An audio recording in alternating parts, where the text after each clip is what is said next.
You doing? You know what time it is. It is Wednesday. What does Wednesday mean? Hit the horn. It means that it is tipping points and puzzle pieces. It is 1 p.m. in Kitsap County, everyone. So glad that you can join us again for another hour of humanity. And in order for there to be humanity, you probably need more than one human. So let me go ahead and bring up another awesome human in Mark Boatwright Frost. Hey, How are you doing there, sir? I'm doing okay. It's been a couple weeks, and I don't see the movement toward humanity to take any less of my time. Hey, it's a lot of scary things going on in the world right now. Yes, there Correct? are. Yeah, Boy, what is it? Bo says frequently the foreign policy is an international poker game where everyone's cheating. everyone's cheating. Yeah, that's what he calls it. Occasionally someone will slide somebody another card.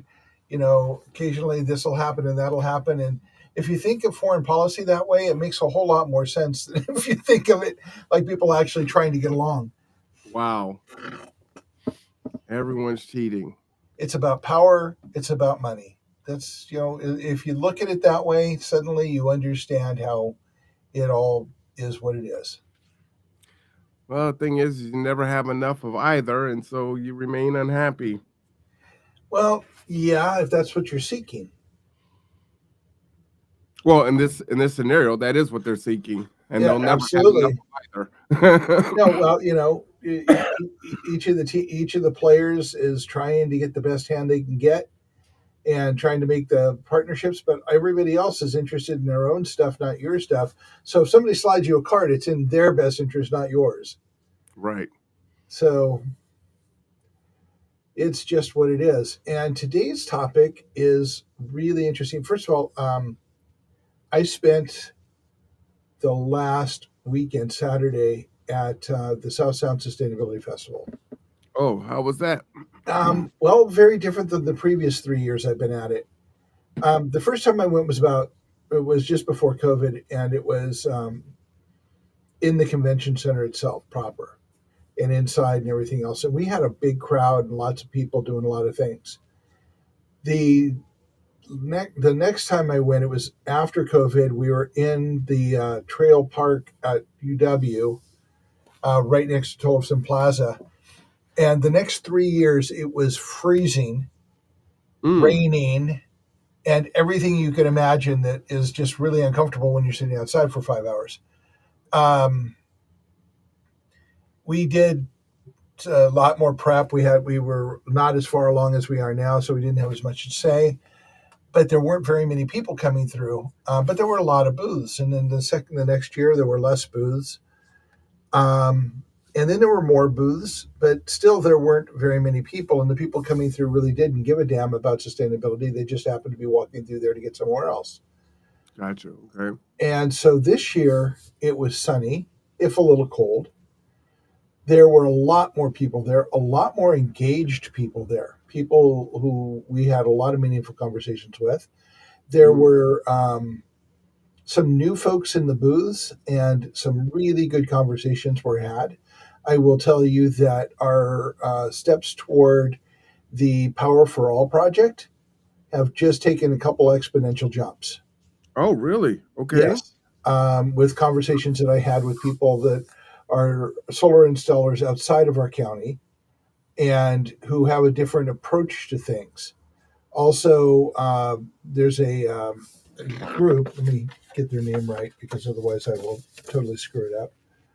And, Washington Solar Energy Industries Association, which sounds like your standard solar energy thing, but they just pushed through a solar consumers bill of rights Really?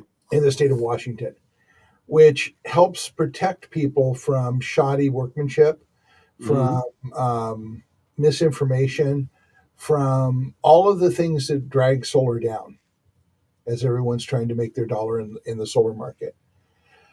So some big things happen there. Also, there's a group of people that are affiliated with the University of Washington that are training people on how to install Wi-Fi externally and make and build community networks, which could step into building um, something along the lines of a network or an information microgrid in communities. Can you elaborate on that one? How do you install Wi-Fi externally? What does that mean? Well, okay, so what we've been talking about in our Look for Communication for All project, which has been way on the back burner, Mm-hmm. um, is that we think that trying to run cable to the okay, first of all, the cable providers have the market sewn up because it's based on cable. Okay, that little black cable that comes into your house and plugs into your wall and connects, and that's what all internet is. People are used to, unless now we've got the Starlink network. But there's no real fiber running to your house. The fiber is running into the streets. And if you have Comcast having put a hub near your house, they run the cable from the hub to your house. And they've had a monopoly because of that. Mm. Astound, Comcast, everything else. But all of the fiber is owned by Kitsap Public Utility District in the entire peninsula. So Comcast and Astound, I guess now, have to lease the bandwidth from them. Okay. At least that's my understanding. I'm not an expert on this, so please check me on that. But the problem is that they're stuck having to charge people $10,000 or $20,000 to run that last mile to their house. All right. And people, I mean, not many people I know are going to pony up $10,000 to $20,000 to have fiber laid to your house when cable is available from Comcast or Astound. Right? Right. So that keeps us from getting high-speed internet and any real competition going on because there's a monopoly of the infrastructure to get to your house. Mm. So let's change the model a little bit. We have been able to do Wi-Fi attached to poles doing line of sight for almost 15 years that I know of. Okay. So basically, what if we had Wi-Fi boxes on poles everywhere, and it was line of sight and hooked into the fiber, which goes into the streets, right? Mm-hmm. Then anywhere you are in the county, you put in your password and you're up on the internet. Interesting. So what does that look like from a cost standpoint and from a security standpoint? I guess those are my first two questions. Okay, well, cost standpoint, it's a fraction of the cost to put the boxes on the poles than it is to dig holes in the yards. Facts. Okay, so that makes it a lot more accessible to everybody.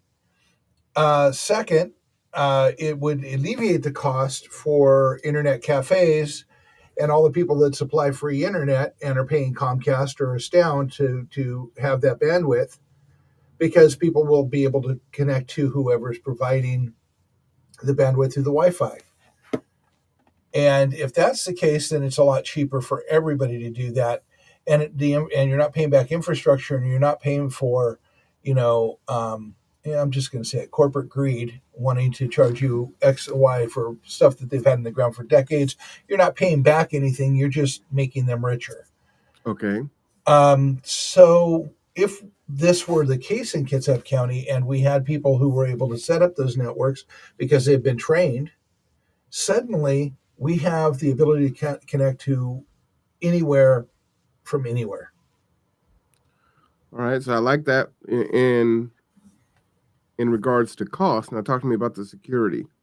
Okay, so security is a two-part process. I mean, we have the ability to hack bandwidth and get information. So people are going to have to be a little more careful about what they do, but that's the same story as here. I have a Wi-Fi network here. If somebody's outside and they know how to hack it, or they connect the bandwidth, that's a problem. But I also have a firewall that comes inherent with the product, and it's 128-bit, secure piece. It makes it very hard to hack.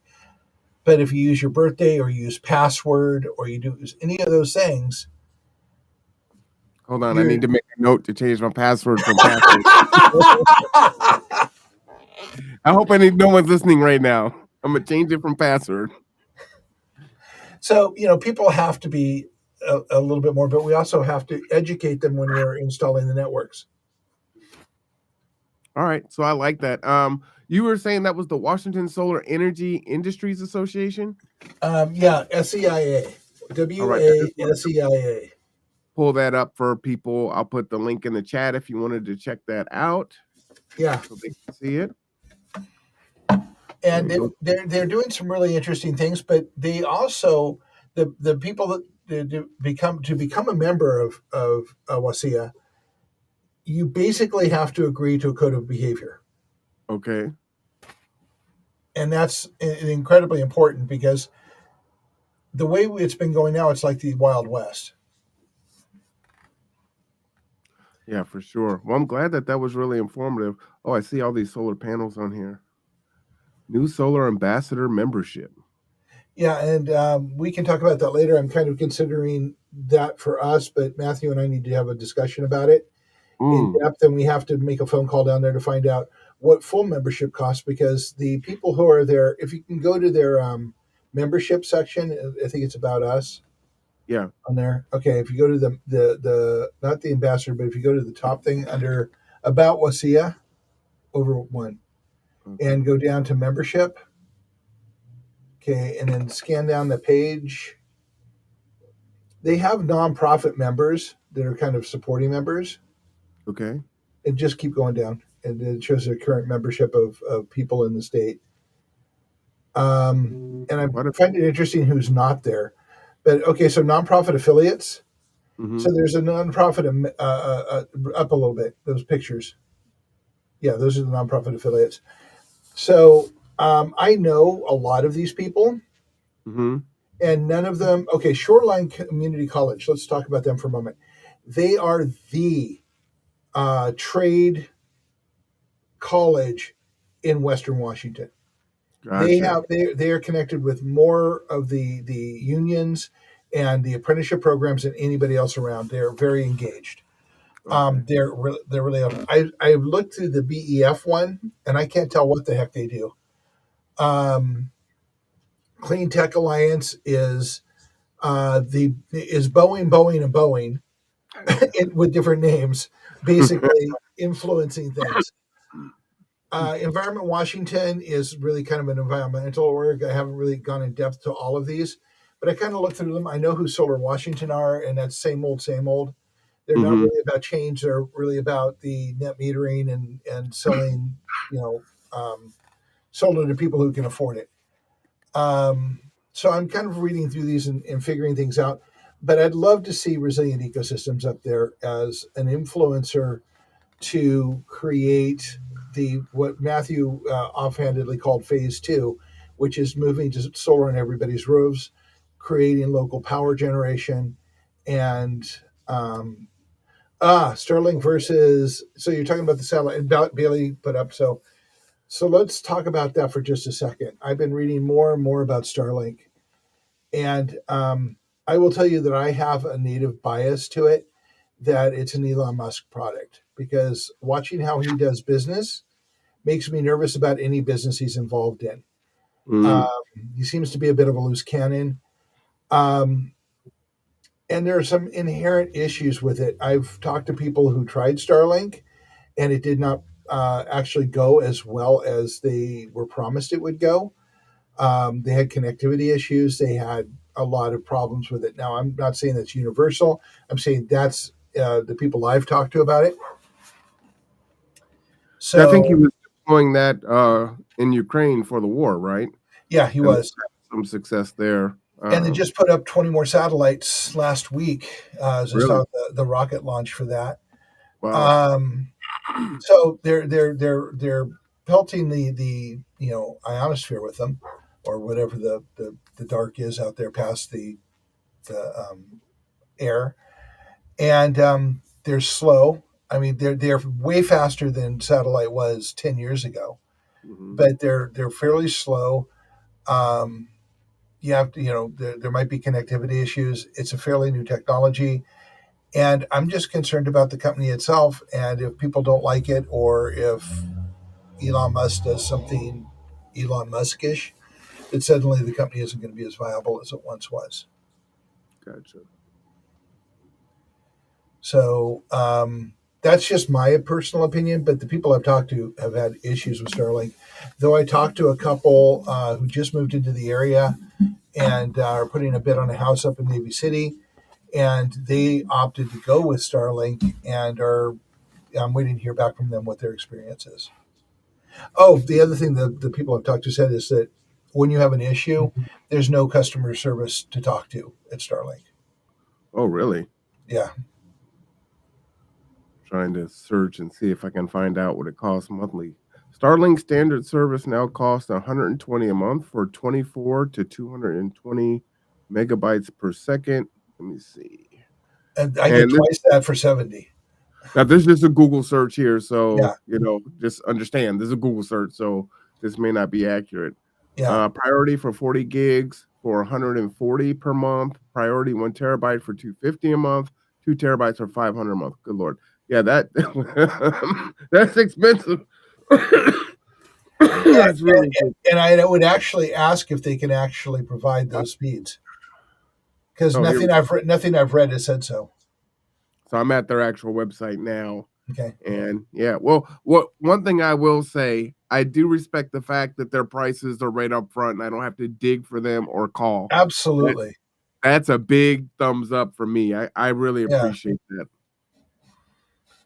Yeah, and as I say, from everything I've read on the transfer technology, I'm not entirely certain they can promise those speeds through direct link. At least not the last articles I've read, but it's been a couple of years, so they may have improved them. So Bailey has another question for you. What do you mean promoting here? You're talking about what I'm talking about on the Wi-Fi? I believe so. Okay, because I'm not actually promoting it. I'm suggesting that that's a technology we need to go to.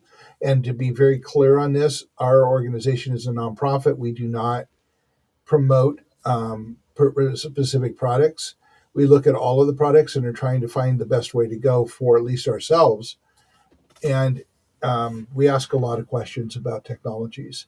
But Wi-Fi has been around for a while. Like the line of sight Wi-Fi has been around for a while, but it's not being adopted because corporations are not interested in investing in it when they already have a technology that's making them bank.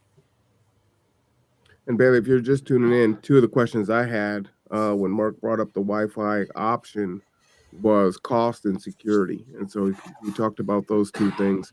I will say that I was part of a panel for Comcast as they had they had several panels actually here in Kitsap County.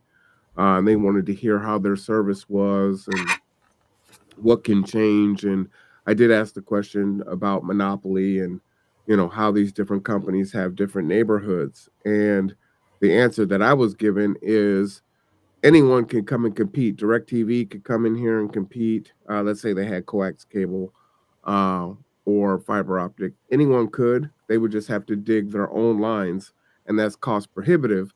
And so they're able to keep their market share wherever they put their stakes down because it costs too much. So where it seems like, and what is it in Port Orchard? I can't remember what the company is. Sound. It used to be Wave. It's now a Sound. Wave, right? So everyone has their little staked out spots, and another company could come in, but and then there's CenturyLink with which they have their little piece of it too. Right. And so it's just cost prohibitive for them to come in and dig up the ground. Wi-Fi would blow that wide open. So that's the thing that I would love to see with the Wi-Fi is it would just open up the market a lot. And it is one of the equity issues of our time, right? Where, we need healthcare and housing. We talk about Maslow's. But now having access to the internet and Wi-Fi is one of those things today, right? Yeah. Accessing your doctor, accessing, applying for jobs. All of these things are working done from home through Wi-Fi, right? Yeah. Or even on the run, you're on the bus, whatever the case may be. Or doing a podcast. As we sit in our home studios. For you. Hey, is there studies proving that this is good affordable for the community? I have no idea. I did, at least not current ones. I was looking at this 8 or 9 years ago. And there was a Canadian company providing streetlights that had Wi-Fi repeaters on them, and were installing it in neighborhoods where there weren't any power because the streetlights were amen. Streetlights were equipped with solar panels and small wind turbines to generate power to lithium-ion batteries that would then charge both the light, power both the light and the Wi-Fi. So yeah, And Bailey, I'm with you. I hate Comcast also. I have it. So I'm going to share. Nightmare. I'm going to share a story from when I was working with a high tech company, which I cannot name, unfortunately, in Silicon Valley. And Comcast came in to do a presentation to us about what their goals were. And this was in 1998, 99, maybe. And they came in and they did this presentation. And nowhere in the presentation they talk about services, service expansion, what they were offering in value for the customers. The only thing they really talked about is that their goal was to get $200 from each subscriber. So their entire pitch was the dollar point. That's it. And at that point, I kind of went, and they're the only people. And at this point, I was unable to get high-speed internet where I lived in San Jose, in the south sound of Silicon Valley. I could only get, for those of you who even remember it, ISDN or dial-up. So I couldn't really work from home. So $200 a month from the subscribers in 1998, 99 seems like the wrong focus for a company providing a service. It should be focused on service, which brings us right to the topic of today's subject, or today's conversation, as we kind of got worked right around, because it says, what about the people? What about the people? What about the people is today's subject. And it's about, what do we do with people when we are looking for profit at the cost of all of the people who are customers? Now, going back to review the idea of capitalism in its earliest phases, it was about providing a means to trade service or product for money, as opposed to service and product for service and product, which is barter, which is what trade originally was. So now we're at the point where service and product are so minimally looked at in the overall scale of things that we focus on the profit and the money we can make from it. And we focus on externalizing costs, externalizing costs and minimizing the recognition or acknowledgement that we are using resources and not reusing them at an accelerated rate, to the point where we are using resources like we have 2 planets. And we have, or actually the last reading was 1.8 planets. And by 2050, they say we'll be using resources like 3 planets. At the same time all of this is going on, we started outsourcing jobs in 1980s, I would guess. And then we are now automating jobs, and we are reducing the salaries we're paying.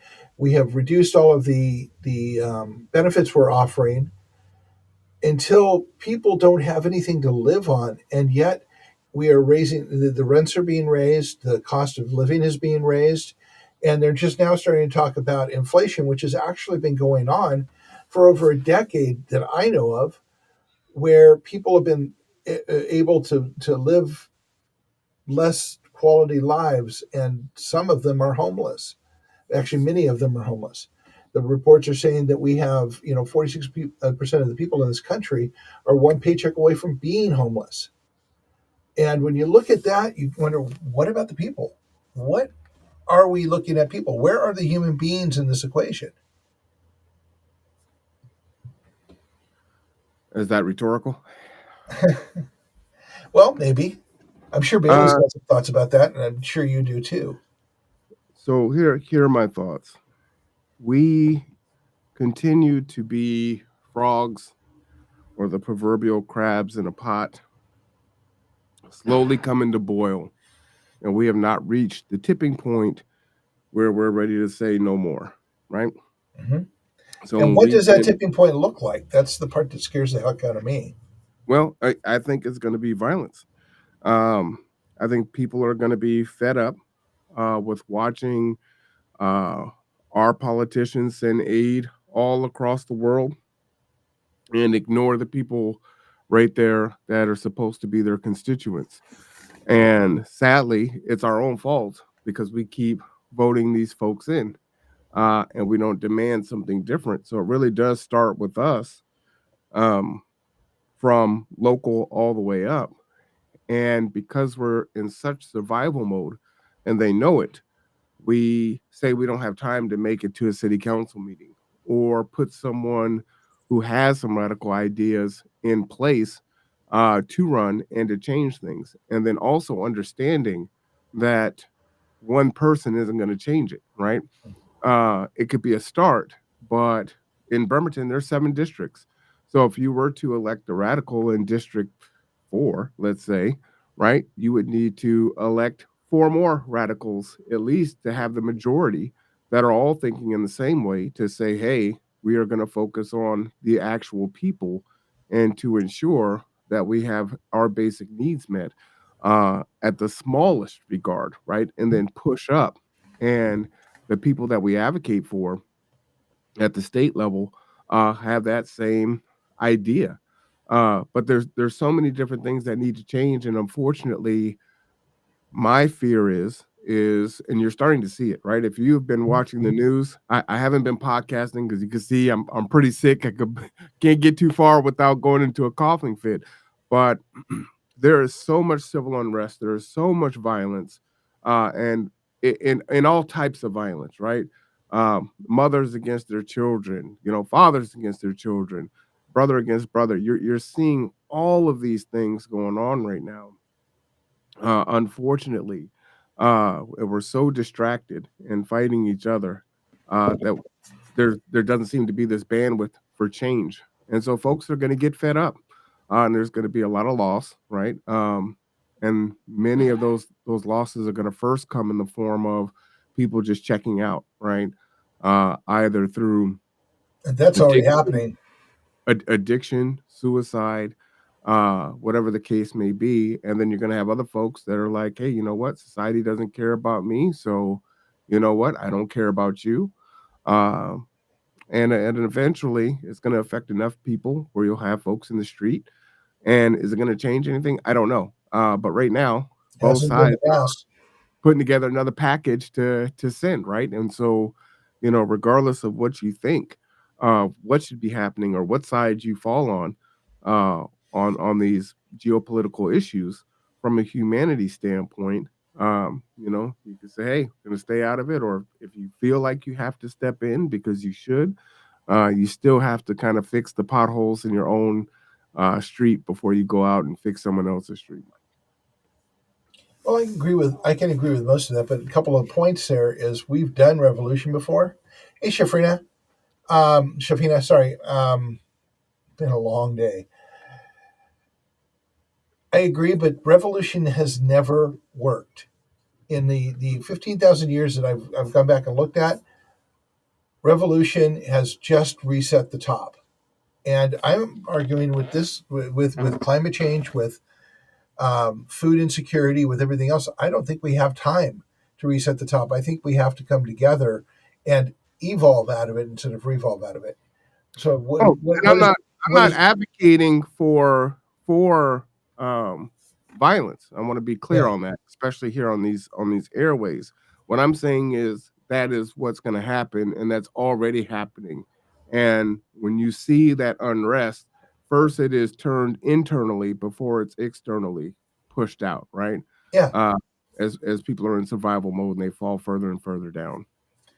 And a lot of that's going on as we're seeing in Oakland and San Francisco right now, where large fast food chains are moving out of the area because of the violence in the parking lots, where they're carjacking and beating people and stealing from people and breaking in.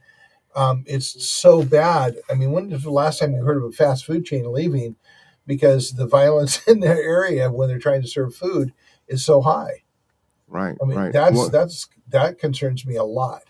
let me read Bailey's Yeah, comment there. It says and let me Wi-Fi. I want to clarify on this one that when he's talking about Tesla, he's talking about Nikola Tesla, not Tesla the company. Wi-Fi should be free globally. There was a proven study that Tesla figured out a way to access energy off of our Earth to give freely for the people. Now they've monopolized it for profit and literally killed people over it, and they've made all his work disappear. Um, again, I am. It probably sounds very radical, but I believe that we can have we already have a quasi capitalistic system with socialism built in, with Social Security and um, you know the money that is given. Our infrastructure would be idea of socialism, but we do socialism when it comes to big business, right?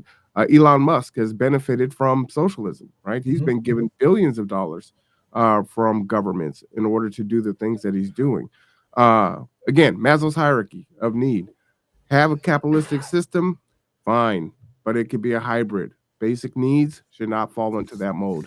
There's several other things that folks can make money off of. Right. And in the case that we're looking at, Bailey, for power and possibly for the internet, is that once the infrastructure is there, it's the utilities' job to support the infrastructure, but the actual use of the waves should be ours. So what Germany is starting to model to, is that the utilities are converting to true utility use, which is saying you pay them for the infrastructure and they put the solar panels on your roof, they connect all of the software up, they create the microgrid, and you do a monthly bill to them to support the infrastructure and keep their people employed, which seems more equitable than buying power that can be easily manipulated and the price goes up and down and up and down and up and down. Let's talk about fuel prices going up again. Um, I think that a more equitable way, if it's capitalism and these people need paychecks, which they do, and benefits, which they do, then that has to come from somewhere. But I like the idea that I'm paying them for infrastructure as opposed to paying them for power that they're selling me from somewhere else. So just the thought about that. As you know, the resilient ecosystem model, the resiliency movement model, is to bring people together. And again, it's a generational model. It's not going to work overnight. Bring people together, get them conversing about priorities and setting priorities and getting together with other groups from other areas and talking through those priorities and having a conversation loop to keep everybody in the loop about as priorities change. And then using the power of grassroots networks to change the things that need to be changed. Now, that in a way is a revolution, but it's a revolution of the people, by the people, and for the people, which is, again, and I did want to pass on that we were asked to provide something for the scavenger hunts and for the children's passports at the event, the South Sound Sustainability Festival. We gave them 5 copies of the Constitution and Bill of Rights and 1 leather-bound copy for the grand prize thing from us. Because the first, several people can't answer the question, what are the first 3 words of the Constitution? And that's we the people. So we have a tool in the Constitution and in ourselves to create change. What we don't have so far is the willingness to come together and talk through difficult subjects and come up with a list of priorities of things that need to change so that we all do better. I kind of expected Marwan to be jumping on me about now. Yeah, you're. I'm fighting injured today, sir. Yeah. Okay. So the point is that we have to find a way to realize our differences are not the same, are not even remotely close to the same number of things that we have in common. But we'll never know that unless we start connecting with each other. So Saturday, on East Street, out right off of National. We'll be doing a work party to start planting the food forest that one of our board members has been setting up since last year, and start growing food for his family, the neighborhood, and anybody, the food banks, and anybody else who comes at the end of harvest to get the food. This is the way that we are stepping forward to get people in neighborhoods to start talking when they don't know each other. It's a long, slow process, but we have been getting an enormous amount of traction with it, and we are going to continue to push forward over the next several months and see if we can get 20 neighborhoods to grow food for us this year. And that's 20 neighborhoods that are talking to each other, and 20 neighborhoods that can start having the conversation of, what do you mean we want to bring 500,000 people onto Kitsap Peninsula in the next 10 years? Do we even know we have the water for that? So, dollars are pushing one way. We have to push common sense the other. That is true. And we, the people, are the only ones that can do that. So, while I agree with Marwan that we need to elect some people to city councils, to county commissioner seats, that can focus on change and well, change isn't quite the word I'm looking for, but focus on things that are more representative of the needs of the people in the county. And needs of the people in the county are also the homeless people in the county. We cannot discount them and treat them like they are not human. They are human, they are people, and they have problems and they have issues. And yes, the county agencies are strapped, but we need to come together, because one of the other things we can do together is find solutions that aren't bureaucratic solutions, that are not political solutions, but are human solutions. And we can do that by growing food and providing food to people that's grown locally in dozens of gardens across the county. We can do that by finding ways to create. I don't have the word for it, but in Europe they have bathrooms, open bathrooms that have showers or have wash stations, and ways that we can create more humanitarian ways of people being able to be hygienic and to get their needs met. Things that we are ignoring as convenience means that we push folks off to the side and keep them out of sight and out of mind. We need to actually start providing services so that hygiene can be addressed, that food can be addressed, and then start seriously working on ways that we can address shelter. And if we're together, and there's enough of us together, and we come to some solutions, we can push those solutions throughout the bureaucracy and the government. But we have to do that, because we, the people, are the only driving force they're going to listen to. And what I would say to that, Mark, is, the answer truly is all of the above, right? Yeah.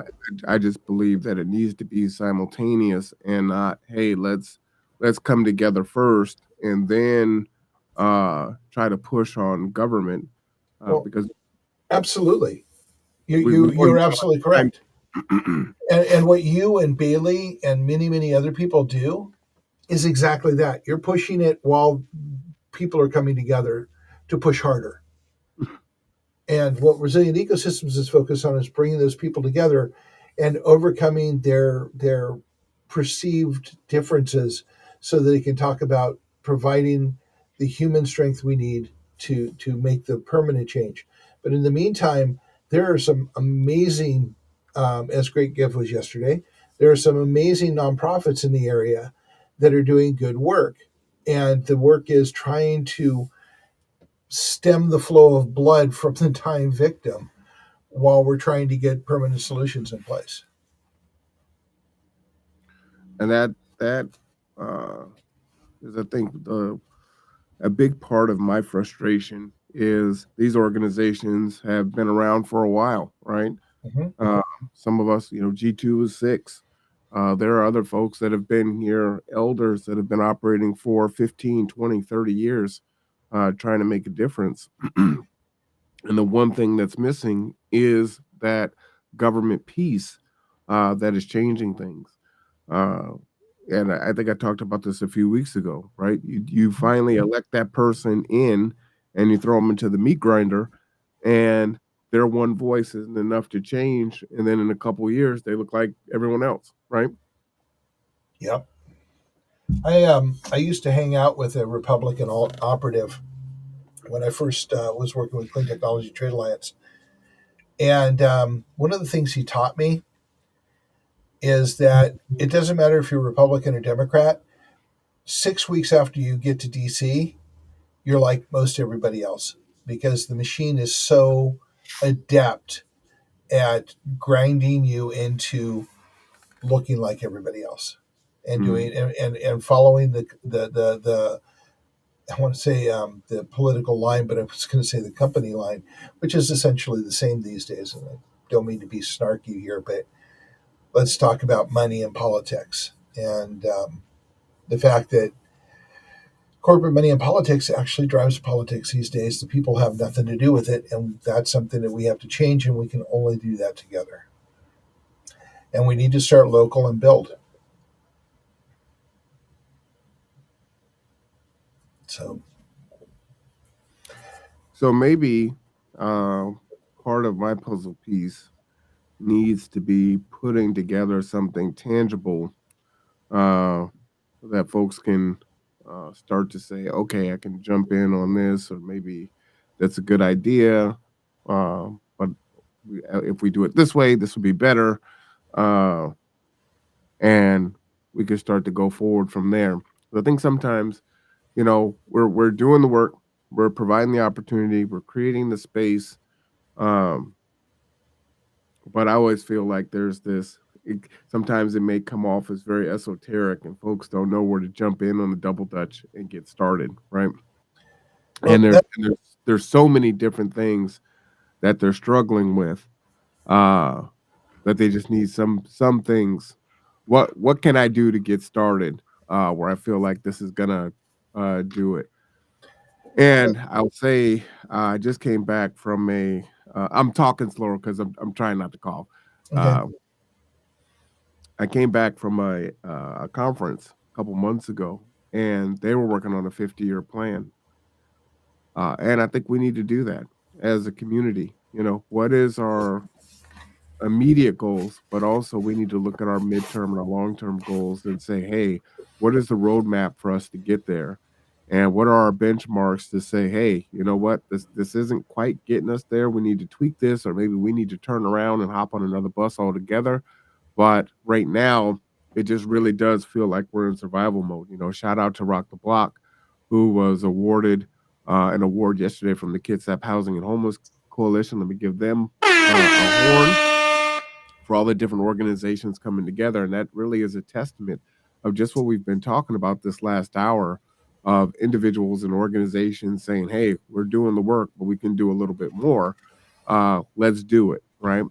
And everyone doesn't have the bandwidth to do that uh, as it is. So, I really applaud all of them. I've been in meetings, with them where we're all in a FaceTime meeting, all in our bed at 9:30, 10 o'clock at night, trying to plan for the next day, and trying to um, just give people energy to make it through the next day and go out and fight again.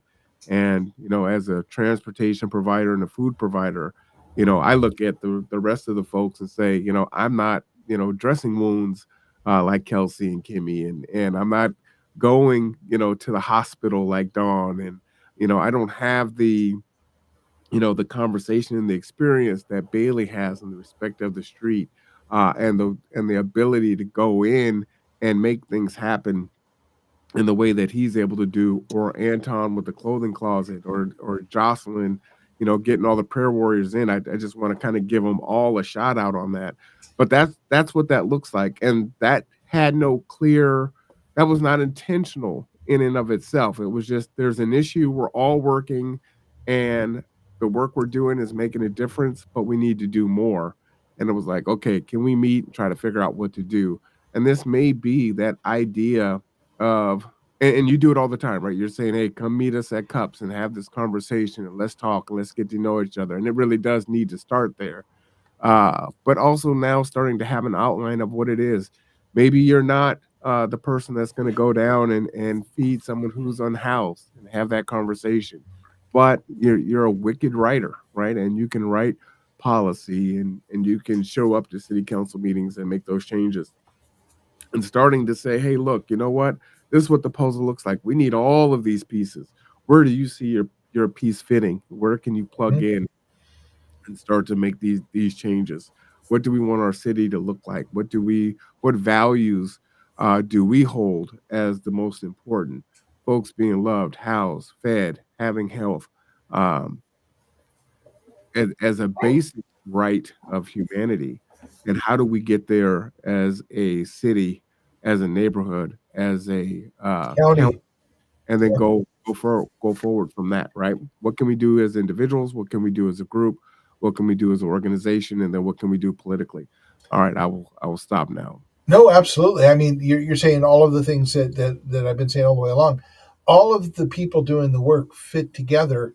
It saddens me frequently that a lot of the organizations doing the work see it as competitive as opposed to cooperative. And we need to get to a more cooperative place, which is why I'm so happy that Rock the Block got the award. I'm so happy that Rock the Block exists because it shows people who have very different approaches working together in cooperation for the greater good. And that's where our mind has to be. And you don't see me, and I'll say this to Bailey, you don't see me out there as often as Marwan and the rest of them because my role is slightly different. It doesn't mean that I'm not doing the work. It means that I'm doing different work. And I wish I could do all of it, and there just isn't enough of me to go around to do that. But I will tell you that my daughter surprises me all of the time. I have heard her go out and feed homeless people more often than not. She just like makes burritos and goes out and hands it to people. And she's done this in Seattle. She's done that locally. And when she isn't working all the time, she is trying to feed people. So it's not necessarily just us. It's getting people to approach feeding the homeless and taking care of the homeless in one-on-one situations across the entire community. I'd say it's even more than that. You know, you Probably have so. in the example that I gave with Rock the Block, right? We're all doing Mhm. our things as organizations and individuals, which is significant to be sure. But when we came together, we were able to become even more special, forming like Voltron for those that know who Voltron is. Um, and do even more, right? And with your daughter, it is definitely commendable. She's obviously reaching someone who's in need at that time. But imagine if she came alongside, Bailey or one of the organizations that fed, right? The many hands make light work Yep. to make it easier because we're always shorthanded in whatever it is that we do, right? And there's just energy and in the more people there, just to make things easier, where folks aren't, at their wits end. I can tell you at the end of the year, almost everyone on Rock the Block had some kind of major health issue at the end of the year. Once everything slowed down, it was like, all right, we we we can take a break now, and then boom, it all kicked in with significant issues, right? Yep. And so you need more. You just need more. Yeah. So I think creating that plan and saying, hey, what is a we can look at a year.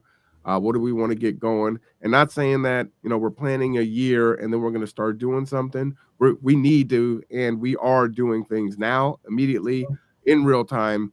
But we also want to. How do we scale that up, right? And then how do we mark that we're actually making the change and that this city is going in the and direction that we and want? how do you reach more people who want to integrate? Yeah, absolutely. Mhm. And all of that has a piece, right? If someone's out dressing a wound, they're not on the phone call or an email having a conversation with someone. So those Exactly pieces so. are needed. Absolutely. All of the pieces are needed to bring it together and bring the resources to the table. So again, as you mentioned earlier, we are at Cups Cafe at 10 o'clock every Sunday morning. Um, come on in, have a cup of coffee. If you can't afford to buy one for yourself, there's money at the counter to pay for your coffee. But come in and talk to us, whoever you are. Let's start talking about how we can work together to make the world a better place.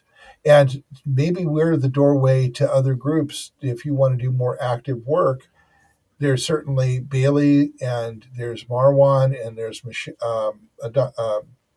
Don Michelle, there's Kimmy Stevens. There's all of these people that would love to help you, or have you help them do what they're doing every day to keep people alive. Well, here's a big one, Mark. Here's a big one. Come down to Cups at 10 o'clock on Sundays. And at 12, head over to ML King, because that's when Jocelyn and the Prayer Walkers and Tom, who's representing G2, come and feed everyone down there. Shout out to Starbucks. They provide us with 3 big carafes of coffee every Sunday. And Tom is our G2 proxy for that downtown. And so you can go from having the conversation to rolling up your sleeves and doing the thing, right? Absolutely. So yeah, come on down and talk to us. Bailey, I'd love to see you there. We are way past due to get to know each other better, so I'm hoping that can happen in the very near future. And again, we have a work party over on East Street, right off of National, on Saturday from 10 till 2. So feel free to come on down there. We've got a pretty big group of people joining us, and we're going to start putting plants in the ground for harvest later in the year. We've got several other gardens lining up, and the whole point is to provide food for people. Of the priority, because it's usually in people's yards, or the family gets the food first, the community, their neighborhood second, and then a large chunk of the harvest goes to food banks. And we're planting for large harvests, and we're going to be doing multiple plantings throughout the year, so we're continually growing food as is needed. So it looks like Marwan is having a coughing fit, so join us at Cups. Conversations need to happen, and we need to listen to each other. We need to learn from each other. We need to overcome reticence about connecting with each other. We need to create community amongst ourselves so that we can mirror that community for the people around us. And I hate to say that people are dropping off the show because I'm talking, so I will quiet down now as Marwan brings up Facebook. What's going on with that, Marwan? Can you talk? This is the Rock the Block Facebook. Okay. And so this is a great way. Just type in Rock the Block. It's got 539 members. You can reach out to any one of us there and see what's going on.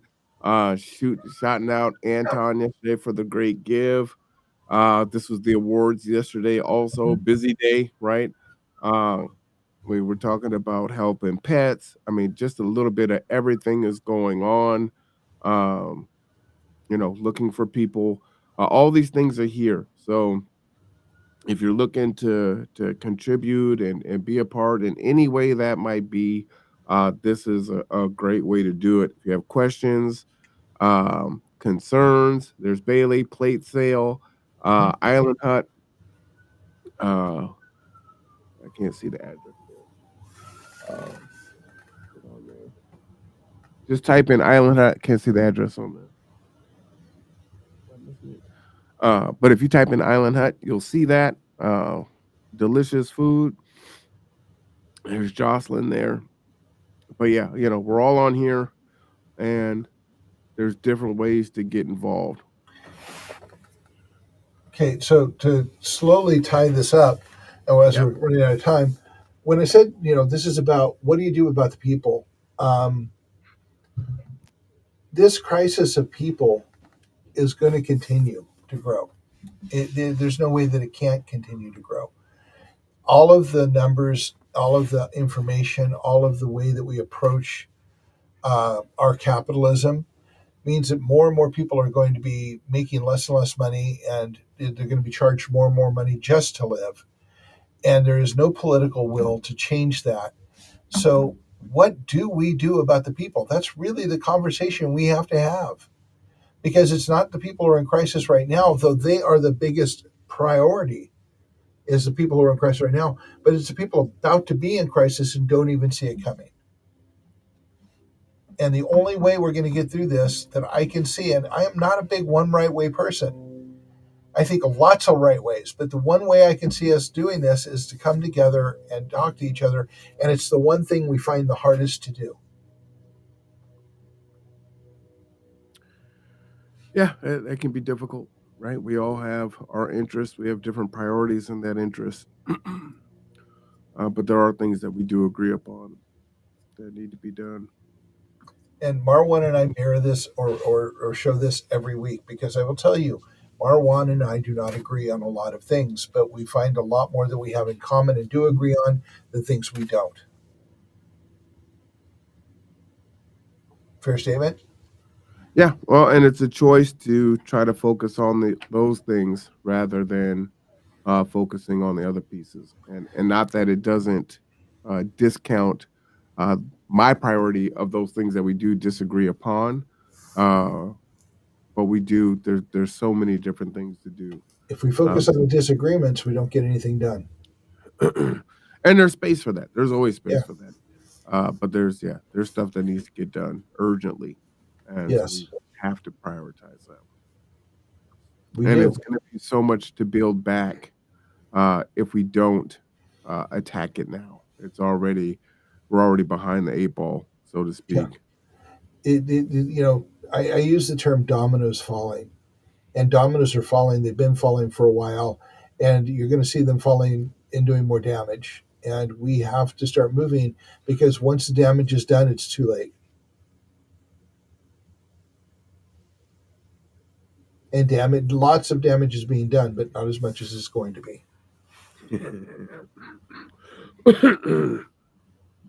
All right. You got a final word? Cooperation. Cooperation. Cooperation. Oh, man, hopefully I don't need the spell check for that. Cooperation. Word of the day. All right. So the challenge is to find someone that you don't normally cooperate with and try to cooperate with them. Yes. And cognizant of the fact that you were being cooperative. That's your challenge. Yeah, and the flip side of that coin is competition, which is something we go to first before we think about cooperation. Well, there's always space for competition, right? Is there? We can have a competition to see how cooperative we can be. Oh God! The term for that is oxymoron, like military intelligence. All right. Well, I think it was a great episode. Sorry I missed last week. As you guys can see, I am sick again.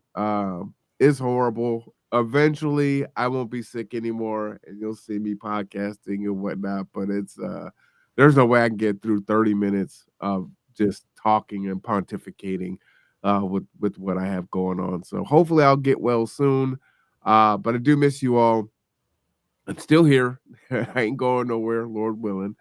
But I hope you enjoyed today's show. Again, Sunday at Cups Cafe at 10 a.m., 12 p.m. down on ML King. If you want to help out the prayer walkers and Jocelyn and just be a part of that and get started.